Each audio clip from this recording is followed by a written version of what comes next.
Salut tout le monde, ici Sensei sur ton écran et bienvenue pour cet épisode un petit peu erratum correction de... on va faire du neuf à partir du vieux, hein, puisque basiquement toute la vidéo image complexe, elle est pas bonne à jeter parce que d'un point de vue technique et au niveau du code, elle est intéressante, mais elle est carrément plus à jour. Alors en fait, pour faire simple, disons que j'ai fait compliqué. Alors, il y a une légende. Alors, c'est une légende, c'est pas une vraie histoire. Mais il y a une légende qui dit que les Russes et les Américains, ils cherchaient à prendre des notes dans l'espace. Et du coup, les Américains ont commencé à élaborer un système de stylo pressurisé un petit peu complexe pour essayer dans l'espace, puisque c'est de vide. Alors que les Russes ont pris un crayon. Basiquement, c'est exactement le même principe. C'est-à-dire que j'ai fait ultra complexe ici. Alors qu'en fait, on peut faire beaucoup plus simple, mais ça, je l'ai découvert récemment. Je l'ai découvert parce que j'ai compris, à force de tests et de différentes manipulations, qu'en fait, ce qui était statique ne se chargeait pas au moment du lancement du programme, mais ça se lance la première fois qu'une classe est appelée. Ce qui fait une énorme différence, puisque d'un point de vue du constructeur, du conducteur, tant qu'on n'appelle pas les classes, elles sont pas chargées. Ce qui veut dire qu'on n'a pas besoin de faire un système de map pour créer quelque chose qui est à la fois statique, final. Bon, j'ai oublié d'écrire final, mais normalement c'était l'idée. Final qui se charge qu'après. Là où il suffit de faire un static final et de ne pas appeler la classe et de l'appeler quand on veut que ça se charge. Ce qui fait donc une énorme différence. Et ce qui veut dire aussi que basiquement, ça, c'est poubelle. Et j'exagère pas, hein, c'est littéralement poubelle. Handler ressources, c'est poubelle. High ressources, c'est poubelle. Et on va simplifier. Les amis, on va simplifier purement et simplement notre code. Donc, on va commencer par Sheetbank, qui est un bon petit morceau. Donc déjà, le high resource, on l'oublie. Pas besoin non plus de la méthode start resource. Ce qu'il nous faut, c'est un buffered image. Buffered image, puisqu'on va adapter un petit peu le code. Hein. Il faut quand même enregistrer une image quelque part. This buffered image est égal à buffered image. Voilà. Évidemment, vous savez à force que j'aime mes petites cases, donc je range ma petite case. Voilà. Avec un petit espace, s'il te plaît, merci. Un private buffered image ici. Et une fonction pour le récupérer. Hop. Avec un get image. Retourne. Buffered image. Les choses sont bien rangées. Ressources. Ce qu'on va faire, c'est que là, vous savez le image sheet task, j'avais oublié ça. L'erreur qui est restée qu'il fallait que je corrige. On va faire un petit private static image task. Alors ça, c'est facultatif. C'est basiquement, c'est pour pas avoir à le répéter à chaque fois ici. Hein, c'est exactement pour ça que je l'avais fait là. Et ben je le reproduis, mais en version statique. Voilà.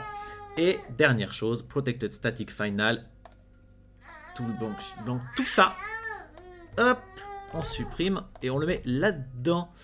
Et il y a juste à préciser que c'est image task et pas sheet task. Et en principe, là-dessus, on est bon. Dès qu'on aura des nouveaux sheets, il suffira de les mettre à la ligne ici. Et ça se sauvegardera et ce sera très bien. On n'a pas fini d'adapter le truc. Il faut retourner dans l'handler, iRender. Pas tout de suite, puisque là il me dit pas qu'il y a un problème, mais il y en aura un parce que j'ai corrigé un truc ici. On va dans Image Bank. C'est ça. Même principe. Il va falloir qu'on sabote un petit peu, enfin qu'on déconstruise pour reconstruire. C'est alors pourquoi j'ai supprimé le sheet bank là? Parce que là c'est exactement la même chose. C'est un copier-coller ici, hein. Vraiment. Hop. Voilà. Ça on l'oublie. Paf. Ça on l'oublie. Paf. On garde ça. D'ailleurs que ça c'est censé être un final, merci. Final. Toolsheet. D'ailleurs, on peut faire une petite modification. On peut l'appeler et le construire en fait maintenant que c'est pas gênant. Égal new sprite toolsheet. Voilà exactement. Un final ici. Ça c'était un oubli alors que c'était le principe de base. C'est la raison pour laquelle j'avais fait toute cette histoire de map. Ça on peut le supprimer de toute façon. Là ça n'a pas de sens vu que c'est final est déjà défini. Et ça, c'est presque ça. En fait, ce qu'il faut, c'est rentrer directement à l'intérieur. Et si je dis pas de bêtises, on est bon. Là, c'est plus un override. On va dire que c'est un statique tout simple. Voilà. D'ailleurs, ça me fait penser dans Sheetbank. Ça, c'est un private, si je dis pas de bêtises. Et si je dis pas de bêtises, sprite sheet, private, je sais plus. Il me semble bien que c'est un... Oh, attendez, excusez-moi, je vais faire une petite ellipse. Ok, ok, ça devrait être bon. J'en étais où, moi? J'en étais qu'il fallait que je nettoie un petit peu cette classe. Je vérifiais que ce que j'avais écrit n'était pas une bêtise. Non, a priori c'est bon. Donc on va supprimer le aérosource. Petit CTRL SHIFT O, petit CTRL S. En principe, cette classe est propre. Il faut juste que ça, ça reste private. Ok, de 2 et de 3. Maintenant, c'est cette classe qui va me dire qu'il y a un problème. Logique, la fonction n'est plus exactement la même chose. Alors, c'est pas compliqué, il suffit d'inverser. C'est basiquement la reconstruction qu'on s'est tapé. Voilà, avec l'index qui, cette fois, se trouve ici. Donc ça, c'est bon. Donc ça, j'ai noté, ça, j'ai noté, ça, j'ai noté... Sprite sheet, je crois que je ne l'ai pas encore modifié. C'est ça. Ça, c'est pareil, c'est vraiment juste une toute petite modification. Basiquement, c'est le Sheetbank maintenant qui a directement la fonction getImage. Sheetbank. Soit dit en passant, salut CSN, je ne savais pas que tu me regardais. Comment vas-tu? Tu n'es pas en cours? Ah, c'est vrai que tu n'es pas toujours en cours le vendredi à cette heure-ci. Par contre, on va réorganiser un petit peu par esthétisme. Voilà, je vais faire un truc de ce genre-là. Hop. Voilà, simplement parce que je préfère, je trouve ça plus joli. On va enlever les espaces aussi. Il y en a vraiment beaucoup. Oups. C'est celui-là que je voulais enlever. Cet espace. Et voilà. Au bas mot, on est bon. Dernière chose. Enfin, il reste encore deux petites choses. Dans le conducteur maintenant. Alors, la fonction, celle-ci n'existe plus, hein, tout simplement. Là, on saura qu'il faut charger, par contre... Oui, il y aura une subtilité, du coup. Pour les ressources minimales, il faudra créer une classe avec, à l'intérieur, des ressources minimales à charger, comme pour un loading screen. Parce que, pour le coup, maintenant, on va recharger toutes les ressources d'un coup, et il faut rester sur cette logique du temps de chargement. Mais on fera ça plus tard. Il y aura un cours qui sera dédié au temps de chargement, et je ferai ça à ce moment-là. Ce qui est sûr, c'est que la fonction forceInit, maintenant, c'est plus une fonction load ressource qu'autre chose. Et du coup, c'est exactement comme ça qu'on va l'appeler, hein, load ressource. Load ressource, vu que maintenant, ça crée plus des statiques vides, ça crée carrément le chargement des ressources. Il faut pas oublier d'aller nous chercher notre image bank, new image bank. Non, elle est statique. Qu'est-ce que je fais moi? ImageBank. Load ressources. Pas la peine de le faire pour Sheetbank. Hein. Vous avez bien suivi Sheetbank, tout étant statique. C'est que dans ImageBank, il y a des tableaux. Et du coup, il faut remplir ces tableaux. Et ça se fait pas tout seul. Mais c'est bon, là, on a mis la fonction. C'est dans Load ressources.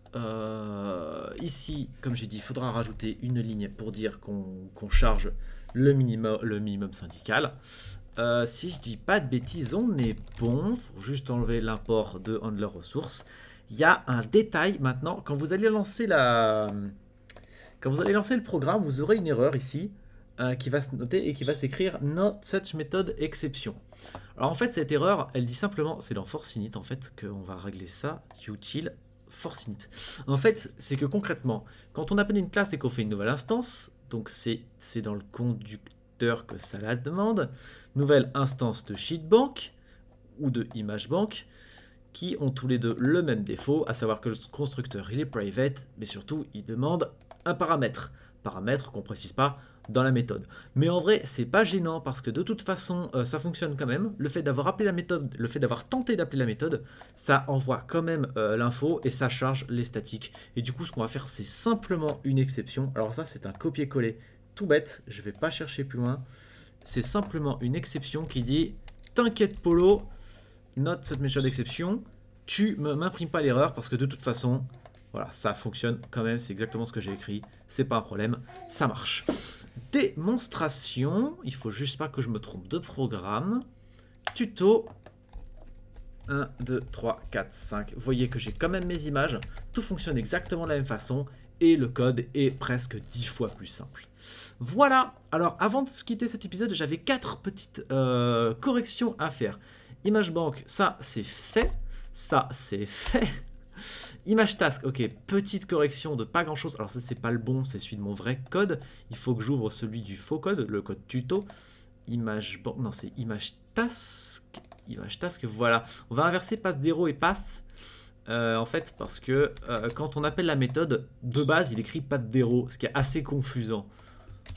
Voilà, basiquement c'est juste pour que quand on appelle la méthode, il écrit path, c'est un détail esthétique, mais c'est un détail. Dans Windows, j'avais laissé un espace en fait précédemment pour rajouter cette fonction. Sauf que quand je l'ai rajouté, j'ai gardé l'espace, je sais pas pourquoi, donc je supprime cet espace. C'est pareil, c'est juste de l'esthétique. Et la GUI debug réorganisée joliment. Qu'est-ce que je voulais dire par là? Il faut que je réorganise de cette façon. D'accord. Et j'imagine que c'est un peu plus en bordel. C'est un poil différent. Basiquement, ça veut juste dire qu'il faut que je supprime les espaces. Voilà. Il n'y a juste pas les espaces. Paf! C'est ça. En fait, là, il y a des crochets là où c'est vraiment pas la peine. Puisque là, c'est qu'une seule ligne. Et donc, je supprime les crochets, je supprime les espaces. Et ça donne ça. C'est juste exactement la même chose. Donc là, si je fais lancer le tuto, ça fonctionne de la même façon. On est d'accord ? Voilà, ça fonctionne exactement de la même façon. Il n'y a aucun problème là-dessus. J'ai fait tout ce que j'avais à faire. Réorganiser joliment, c'est bon. Windows, la miniature, c'est pas bon. Bah si, c'est bon, c'est fait ça en fait. Si, je sais pas pourquoi je l'ai laissé dans l'affaire. Quoi qu'il en soit, le tout doux, c'est réglé. Merci d'avoir regardé cet épisode. Je pense que je vais laisser encore... Il doit rester 30 ou 40 secondes derrière parce que je vais faire un montage en fait parce que là sur le live je vais passer peut-être 1 heure ou 2 à faire des dessins et ensuite je les implémenterai dans mon jeu juste pour voir s'ils sont corrects, s'ils sont beaux, enfin j'implémenterai ce que j'aurais fait en termes d'avancée donc en fait on va faire une ellipse de 2 heures basiquement juste je vais rajouter les dessins que j'aurais fait entre temps. Voilà, des bisous, à tout de suite. Je vous avoue que j'ai carrément la flemme de l'implanter maintenant que je l'ai fait. En vrai, j'ai envie de dire qu'il aille se faire voir ce mur. Voilà. Bon, ben, du coup, pour les épisodes de programmation, peut-être qu'on va faire des pauses pour YouTube en ce moment. Parce que j'ai beaucoup de design de ce genre à faire. Donc là, j'ai beaucoup bossé. J'ai passé le reste du live à bosser sur ce mur. Et il faudra que je dessine beaucoup de choses avant de reprendre parce qu'on a encore beaucoup de choses à voir. Comme je l'ai dit, il faut un système de génération de level automatisé, il faut les ennemis avec leur pathfinding, il faut bah déjà c'est pas mal. Il y a les directions aussi pour que le joueur regarde dans la bonne direction. Il y a la souris qu'on n'a pas fait, donc il y a beaucoup de choses à faire. Et puis un système de sauvegarde et un menu. Il y a des projets. Donc vous en faites pas, c'est pas une série que je suis prêt d'abandonner. Même si vous n'avez pas d'épisode pendant 2 mois, paniquez pas, vous aurez la suite, c'est promis. C'est vraiment un truc que je kiffe de faire. Mais voilà, peut-être qu'on va attendre de faire pas mal de dessins avant de faire la suite. Bon bah du coup, merci d'avoir suivi cet épisode, je vous fais des gros bisous. Et je vous dis à la prochaine. Allez, bye.